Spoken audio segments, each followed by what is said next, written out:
मैं इस वक्त जनपद गाजीपुर के मशहूर शेरपुर गांव में मौजूद हूं। खबरें आज भी के लिए और विशेष भेंट वार्ता करने के निकला हूं।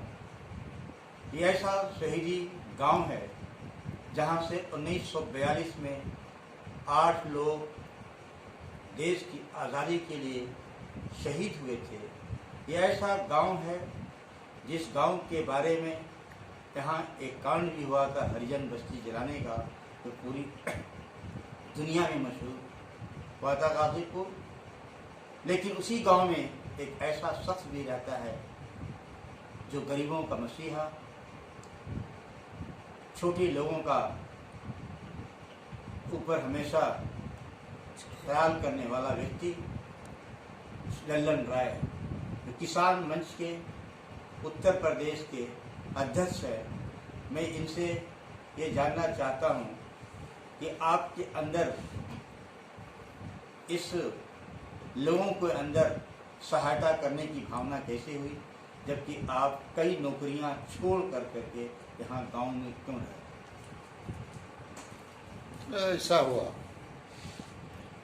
कि परिवार भी मेरा बहुत संपन्न था और सारे लोग हमारे परिवार के पहलवान थे। हमारे बाबा, पिताजी और चाचा तीनों लोग पुलिस में नौकरी करते थे और आज़ादी के 40 साल के बाद भी जो एशिया का की सबसे बड़ी ग्राम सभा है, उसको आज़ादी नहीं मिली थी। न बोलने की, न काम करके अपने मजदूरी लेने की। मजदूरी भी लोग नहीं मांगते थे इस गांव में। और चूंकि इस बिरादरी का ही वर्चस्व था जिससे मैं बिलोंग करता हूं, बहुत पहले से मेरे पिता से यह बात मिली थी कि इंसान को ईमानदार और न्यायप्रिय होना चाहिए। तो सन 1972 से 82 तक मैं हिंदुस्तान स्तर का वॉलीबॉल का खिलाड़ी था। खिलाड़ी होने के नाते भी मुझे गरीबों की सेवा, गांव का विकास मेरा विषय था। और मैं 1.5 साल टीसी रहा बनारस में, अलईपुर में, रेलवे में, यानी रेलवे में। उसके बाद पुलिस में गया, पुलिस से सेक्रेटरिएट में गया, वहाँ ज्वाइन किया। अचानक मेरे यहाँ 1975 में हरिजन कांड हुआ। संजोग से मैं आया था और तो बच्चों को मैंने मदद किया और तब से नौकरी छोड़ा और सिरपुर के विकास, गरीबों की सेवा, ईमानदार लोगों को न्याय देने का जुनून मेरे ऊपर सवार हुआ और तभी से मैं सिरपुर की सेवा कर रहा हूँ। सेवा, गांव का विकास मेरा विषय था। और मैं 1.5 साल टीसी रहा बनारस में, अलईपुर में, रेलवे में, यानी रेलवे में। उसके बाद पुलिस में गया, पुलिस से सेक्रेटरिएट में गया, वहाँ ज्वाइन किया। अचानक मेरे यहाँ 1975 में हरिजन कांड हुआ। संजोग से मैं आया था और तो बच्चों को मैंने मदद किया और तब से नौकरी छोड़ा और सिरपुर के विकास, गरीबों की सेवा, ईमानदार लोगों को न्याय देने का जुनून मेरे ऊपर सवार हुआ और तभी से मैं सिरपुर की सेवा कर रहा हूँ। आज के हालात में आप देश को क्या देख रहे हैं? जिस तरह से किसान आंदोलन को खत्म करने की पूरी साजिश की जा रही है और तबाह किया जा रहा है, बुली लिया जा रहा है, किसान मंच के होते हुए आप क्या महसूस कर रहे हैं? कैसे इस देश को, किसानों को मिलेगा? देखिए, मैं अपने संगठन के माध्यम से कई बार अपने संगठन का हमने बैठक भी लिया प्रदेश का, लेकिन यह मुझे थोड़ा किसानों पर भी संदेह हुआ, जो बाहर के लोग फालतू आकर के इसमें प्रवेश कर गए। लेकिन किसान होने के नाते या किसान संगठन का प्रदेश अध्यक्ष होने के नाते मैं यह जरूर कहूँगा कि निश्चित रूप से सरकार भी मनमानी कर रही है, दमनकारी नीतियों का सहारा ले रही है। किसानों को बैठा करके उनकी समस्याओं को सुन करके समाधान निकालने का अगर प्रयास की होती सरकार, तो निश्चित रूप से इस समस्या का हल हो गया होता। लेकिन एक बात जरूर मैं कहूँगा कि जो भी आज सरकार है देश या प्रदेश में, उत्तर प्रदेश में, इसमें विचार करना चाहिए और किसानों के साथ न्याय होना चाहिए, करना भी चाहिए। एशिया के इस बड़े गांव के आप प्रधान रह चुके हैं, लेकिन मौजूदा हालात में जो प्रधानी का चुनाव हुआ है और जिस तरह से अच्छे लोगों को हरा कर करके पैसे का खेल खेला गया है, इस संबंध में आपका क्या कहना है? देखिए, मैं चुनाव जरूर हार गया, लेकिन मेरा मिशन पास होता हुआ दिख रहा है। इसलिए कि मैं नौकरी छोड़ के जब आया तो यह सोच के आया था कि हर गरीब को, हर नागरिक को मत देने का अधिकार दिला के रहेंगे, जो जिसको चाहे वोट कर दे। लेकिन आज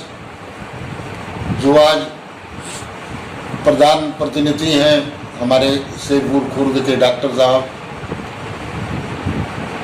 वाकई में शरीफ आदमी हैं। सामान्य पुरुष की जगह महिला को चुनाव लड़ाए। वो पहले भी कहते थे कि पैसे के बल पे चुनाव में जीत लूँगा। मुझे यकीन नहीं होता था। जो मुझे वोट नहीं दिया है वो भी आप यह कहते हुए जरूर पाएंगे कि इस आदमी जैसा ईमानदार कोई नहीं है। यह भी आप पाएंगे कहते हुए कि शेरपुर में जो कुछ भी विकास हुआ है लल्लन राय ने कराया है। लेकिन आर्थिक जमाना है, 50 लाख रुपया बांटा गया है, पैसे के बल पर वोट लिया गया है। इसके बाद भी मुझे खुशी है कि हर लोग अपना मत तो दे लिए। यही हमारा मिशन था। मैं जरूर चुनाव हारा, लेकिन मिशन मेरा जरूर जीता। आपका जीता, सही कहा आपने कि देश के आज बहुत हालात खराब हैं कि अब तो ऐसा हो रहा है कि जो लोग कहते थे कि बक्से से राजा पैदा होगा, मशीन से पैदा होगा, लेकिन अब तो ऐसा देश में फिटिंग कर दी जा रही है ईवीएम मशीन से कि जिसका फिट हो जा रहा है वही राजा बनेगा। इस संबंध में आपका क्या कहना है? देखिए, इसमें तो मुझे नहीं लगता, कहते हैं लोग, लेकिन मशीन हो या बैलेट पेपर हो, अब जैसे मान लीजिए कि देश की सरकार ही लगी थी, बंगाल में चुनाव हुआ, यही ईवीएम थी। लेकिन ईवीएम में दोष नहीं कहा जा सकता, ये एक भ्रम है, अपना हो सकता है। अगर ईवीएम फिट करना होता तो भाजपा बंगाल में किसी को नहीं जीतने देती, लेकिन जीत हुई और ममता ने पुनः चीफ मिनिस्टर का पद संभाला। इसमें गड़बड़ी जरूर कुछ है, लेकिन यह नहीं कहा जा सकता कि जहां फिट कर दिया जाएगा वहीं वोट जाएगा।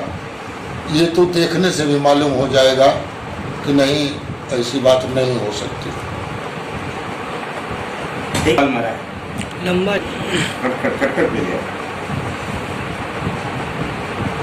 आप 1975 से गांव की राजनीति को देख रहे हैं। 1975 से ग्राम प्रधान, जिला पंचायत के चुनाव होते रहे हैं। इस वर्ष में जो 2021 का चुनाव हुआ है और जिला परिषद के चुनाव में जितनी देरी से रिजल्ट निकाला गया है, जितना देरी से बीडीसी का रिजल्ट निकाला गया है, जीतने वाले को हराया गया है, हारे वाले को सर्टिफिकेट दिया गया है, इस संबंध में आपका क्या कहना है? नहीं, इस संबंध में तो जरूर मेरा अनुभव है कि अब यही भाजपा जब विपक्ष में रहा करती थी तो सरकारों पे आरोप लगाती थी, लेकिन आज शुद्ध रूप से स्पष्ट हो चुका है कि भाजपा के लोग जरूर इतनी गुंडई कर रहे हैं कि जो जीत रहा है उसको हराना है, जो हार रहा है उसको जिताना है। यही नहीं, इसके साथ साथ जो भी स्थानीय प्रशासन है इतना जरूर भयभीत है भाजपा से कि ईमानदार और न्यायप्रिय लोगों की बात भी नहीं सुनी जा रही है और गुंडई चरम सीमा पे है। यह जरूर है कि इस गुंडई का परिणाम भाजपा को जरूर भुगतना पड़ेगा आने वाले अगले दिनों में। धन्यवाद। आप 1975 से गांव की राजनीति को देख रहे हैं। 1975 से ग्राम प्रधान, जिला पंचायत के चुनाव होते रहे हैं। इस वर्ष में जो 2021 का चुनाव हुआ है और जिला परिषद के चुनाव में जितनी देरी से रिजल्ट निकाला गया है, जितना देरी से बीडीसी का रिजल्ट निकाला गया है, जीतने वाले को हराया गया है, हारे वाले को सर्टिफिकेट दिया गया है, इस संबंध में आपका क्या कहना है? नहीं, इस संबंध में तो जरूर मेरा अनुभव है कि अब यही भाजपा जब विपक्ष में रहा करती थी तो सरकारों पे आरोप लगाती थी, लेकिन आज शुद्ध रूप से स्पष्ट हो चुका है कि भाजपा के लोग जरूर इतनी गुंडई कर रहे हैं कि जो जीत रहा है उसको हराना है, जो हार रहा है उसको जिताना है। यही नहीं, इसके साथ साथ जो भी स्थानीय प्रशासन है इतना जरूर भयभीत है भाजपा से कि ईमानदार और न्यायप्रिय लोगों की बात भी नहीं सुनी जा रही है और गुंडई चरम सीमा पे है। यह जरूर है कि इस गुंडई का परिणाम भाजपा को जरूर भुगतना पड़ेगा आने वाले अगले दिनों में। धन्यवाद।